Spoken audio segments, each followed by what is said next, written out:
जय जगन्नाथ। कौन आपणकर भी गोटे इंटरेस्ट अच्छी ओजेई 2027 रे भल रैंक रखी गोटे भल कॉलेज रे लैटरल एंट्री टू बीटेक पढ़िबा पई देन देरी कम पई करूचंती आज ही जॉइन करंतु बिकॉज आमर न्यू बैच स्टार्ट ही जाउची 5th जुलाई रु। आपण माने जानी थिबे आई क्लासेस विषय रे सिंस 2008 आमे माने पिला मानको बहुत भल प्रिपरेशन दी आछू आउ सिंस 2008 बहुत सारा पिला माने बहुत भल रैंक भी रखी आछंती। ऑनलाइन रो बैच स्टार्ट होची 5th जुलाई रु जेमति कि आमे देखिले इठी ता 1 ईयर रो कोर्स फी ओनली 3000 होची वन टाइम पेमेंट। आउ जदी आपणकर किछि असुविधा होची बिकॉज आई क्लासेस पिला मानकर फेवर ही थाए सब बेले तो इंस्टॉलमेंट ऑप्शन भी अवेलेबल अछि एट ओनली 3399 बट या पई आपण 1000 रुपीस एट वन टाइम दे कि आपणकर प्रिपरेशन स्टार्ट कर परिवे एंड विद इन 3 मंथ्स आपणकर रिमेनिंग अमाउंट आपण कंप्लीट कर परिवे आपणकर कन्वीनियंस हिसाब रे।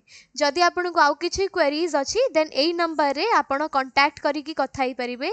बाकी आपण माने जानि थिबे आई क्लासेस विषय रे आउ पिला मानकर प्रिपरेशंस केते भलो दिया हुए इठी। आउ जदि आपण 2027 रे ओजे रो गोटे मोटिव रखिचंती गोटे गोल रखिचंती देन देरी न करी आज ही जॉइन करंतु आउ गोटे आपणकर गोटे भलो रैंक को आज ही कंफर्म करंतु। Thank you.